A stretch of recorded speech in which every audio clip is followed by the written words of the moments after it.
Ternyata kamar mandi yang bermasalah dalam tanda kutip ya, itu adalah kamar mandi ibu-ibu wanita yang tidak ada kolamnya. Nah, ini saya juga khilaf ya, kenapa dulu tidak saya tekankan supaya ada kolamnya juga. Ini mesti harus ada pemikiran, kalaupun tidak ada kolam disiapkan bak, kemudian siapa yang keluar dari jeding itu silakan disiram kakinya di luar jeding itu, sebagai usaha, sebagai upaya bagaimana kita mematuhi Allah SWT, mematuhi ketentuan Rasulullah SAW. Harus suci dari najis. Tetapi jika sudah ada usaha begitu, kok ternyata yang namanya anak ya, ini juga terus terang PTQ dan TPQ harus mikir ini. Anak-anak kita yang kecil ini kan juga belum semuanya ngerti soal toharoh, soal najis. Maka harus ditekankan betul bagaimana minimal bagaimana cara berada di jeding, cara kencing. Kalau caranya sih gampang, tapi di mana kencingnya itu kemudian harus disiram. Jangan sampailah kamar mandi itu bau pesing.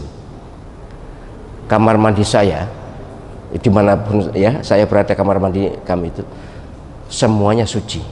Jadi memang ada anduk jeblok itu ya tidak perlu dicuci, memang lantainya suci karena semua yang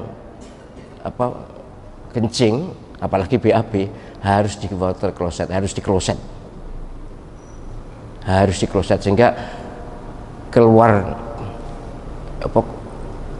jeding itu sudah suci semuanya, serba suci semuanya. Saya berharap penjenengan semuanya juga begitu. Jangan ada lantai jeding yang najis. Untuk apa?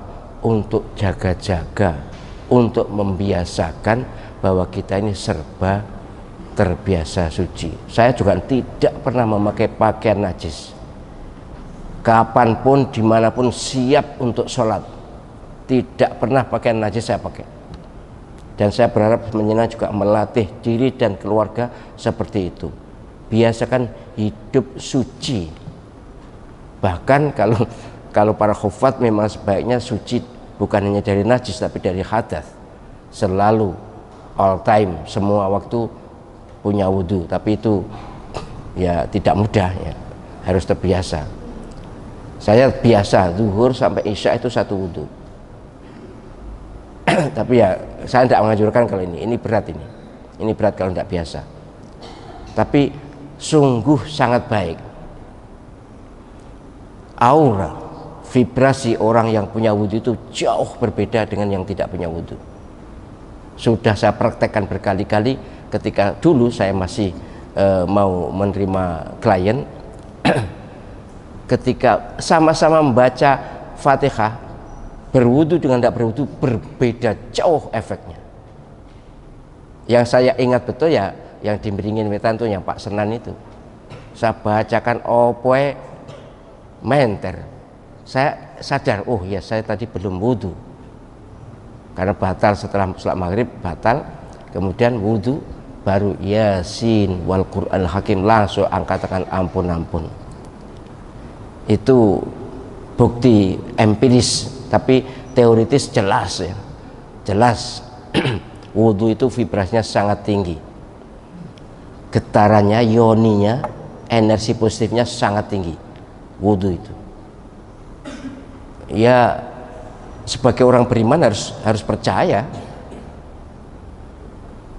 Bukan merasionalkan, tapi memang hati yang kita gunakan menerima, mempercayai, meyakini, mengiyakan apapun informasi yang bersifat gaib, bersifat suprarasional, tidak rasional, maka hati bukan akal.